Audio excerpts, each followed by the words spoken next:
বাংলাদেশের কৃষ্টি সংস্কৃতিকে বুকে ধারণ করছে প্রবাসে যারা বসবাস করছে সেসব বাংলাদেশিরা। আসলে দিবসটি যে সময় উদযাপন করার কথা, কর্মব্যস্ততার কারণে সময় মতো না করতে পারলেও ছুটির দিনে প্রবাসীরা একত্রিত হয়ে আয়োজন করেছে বর্ষবরণের। এই বর্ষবরণকে কেন্দ্র করে বেশ কয়েকটি পরিবার একত্রিত হয়ে তাদের এই বাংলাদেশের ঐতিহ্যকে তুলে ধরা নতুন প্রজন্মের জন্য। আমরা শুনবো তাদের কথা, দেখবো তাদের আয়োজন।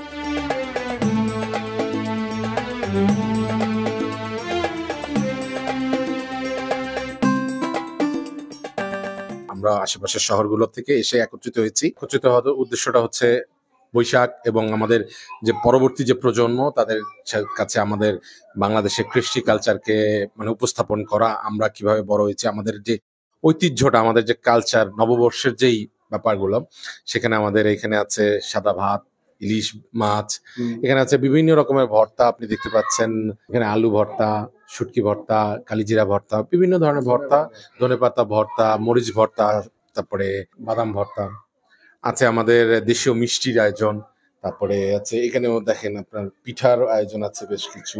এটাকে আমরা একটা আসলে আমাদের যে কৃষ্টি কালচারটাকে এটাকে ধরে রাখার জন্য এবং আমাদের পরবর্তী প্রজন্মের কাছে এটাকে মানে পাস করে দেওয়ার জন্যই আমাদের এই ছোট্ট আয়োজন। আজকে আমরা সবাই ঘরোয়া ভাবে আয়োজন করছি পয়লা বৈশাখ উপলক্ষে। এখানে মিষ্টি আইটেম আছে, আচার আছে, তারপর ঝালমুড়ি আছে। একটা পয়লা বৈশাখে যতটুক থাকে ছোট ছোট করে আয়োজন করার আমরা সবাই মিলে চেষ্টা করছি।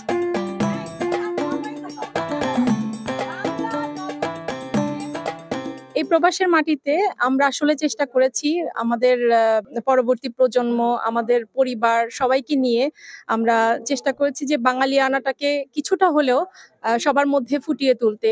এখানে আমাদের বাঙালি খাবার দাবার, তারপর সংস্কৃতি কিছুটা হলেও উপস্থাপন করার চেষ্টা করেছি, যাতে সবাই মিলে আনন্দ উপভোগের মাধ্যমে জিনিসগুলোকে আমরা সবার মধ্যে ফুটিয়ে তুলতে পারি। বাচ্চারাও এতে অনেক মজা করে অংশগ্রহণ করেছে।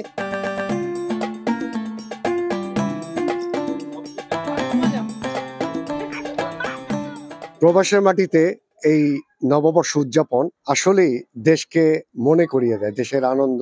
এই নববর্ষ অনুষ্ঠানে যে ধরনের আনন্দ হয়ে থাকে দেশে, সেই ততটুকু আনন্দই তারা উপভোগ করার জন্য এই প্রবাসের মাটিতেই কিন্তু আজকের এই আয়োজন করেছে। তারা প্রবাসে থাকলেও দেশকে বুকে লালন করে, ধারণ করে, দেশের কথা ভাবে, চিন্তা করে। দেশ এগিয়ে যাবে এই প্রবাসে যারা আছেন তাদের চিন্তা চেতনার মাধ্যমে, কর্মের মাধ্যমে। Zakir Hossain Suman, voice Bangla, Venice, Italy.